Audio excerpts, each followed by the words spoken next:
इस चैनल में मैं आपका मित्र रिटायर्ड जज अशोक शर्मा आपका हार्टली वेलकम करता हूं।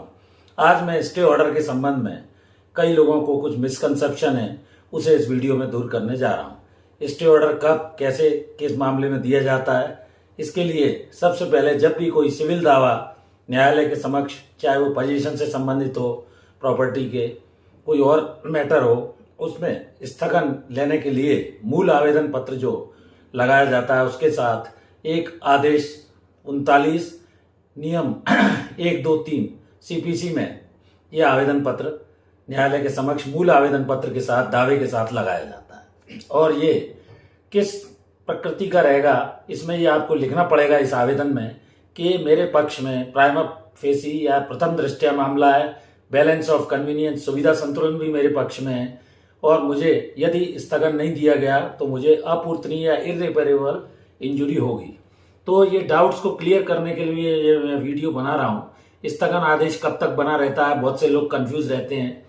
तो सबसे पहले मेरा एक निवेदन है कि वीडियो को शुरू से अंत तक देखें। वीडियो इंपॉर्टेंट है। सिविल प्रकृति के जो भी दावे न्यायालय के समक्ष प्रस्तुत होते हैं उसमें मोस्टली स्टे एप्लीकेशन प्रस्तुत की जाती है।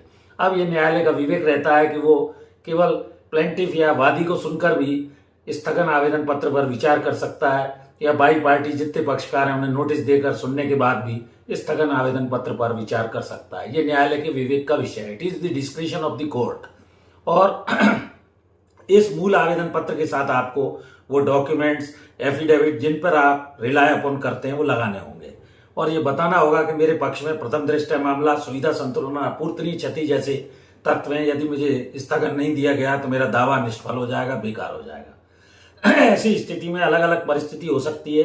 कई बार दोनों पक्षों को न्यायालय परिस्थिति को देखते हुए स्टेटस को यानी यथास्थिति का एज इट इज जो स्थिति दावा प्रस्तुत करते समय है उसको बनाए रखने का विरोधी पक्षकार को और वादी को ये आदेश दे सकती है। जब भी मामले में सुनवाई होती है कई बार पक्षकार स्टेटस को के लिए तैयार हो जाते हैं और न्यायालय उसको बनाए रखता है। इसके बाद इस आदेश को जब तक उस प्रकरण का मेरिट पर, गुण दोष पर इश्यूज वगैरह बनने के बाद, जवाब दावा आने के बाद, दोनों पक्षों की एविडेंस होने के बाद अगर यथास्थिति का अंतिम निर्णय तक आदेश है तो वैसा बनाए रखना पड़ेगा।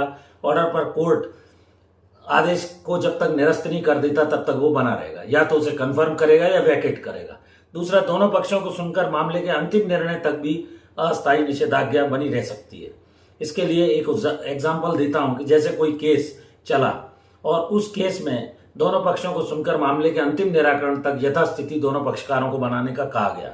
अस्थायी निषेधाज्ञा जारी कर स्वामित्व का अगर कोई टाइटल का प्रकरण है, संपत्ति पर कोई व्यक्ति कब्जा करने जा रहा है, तो ऐसी स्थिति में भी उसको अंतिम निर्णय तक या बीच में जो भी आदेश न्यायालय का होता है स्पेसिफिक, उस आदेश का पालन करना होगा।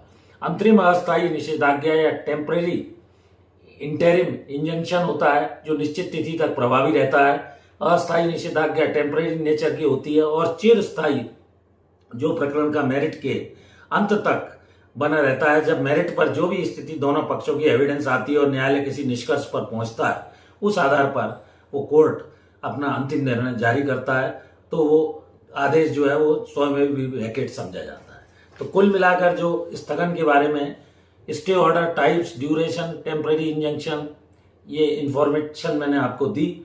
आशा करता हूँ ये वीडियो अच्छा लगा होगा। यदि वीडियो अच्छा लगा उसे लाइक करें, शेयर करें, मित्रों दोस्तों को भेजें। एक और अनुरोध, मेरी धर्मपत्नी श्रीमती अर्चना शर्मा का भी यूट्यूब पर एक चैनल है, चैनल से जुड़े रहिए, उसको भी देखिए, मेरे वीडियोस को भी देखिए, लाइक कीजिए, शेयर कीजिए, मित्रों दोस्तों को भेजिए। और इस चैनल से जुड़े रहने के लिए मैं हृदय से आपका धन्यवाद ज्ञापित करता हूँ। नमस्कार।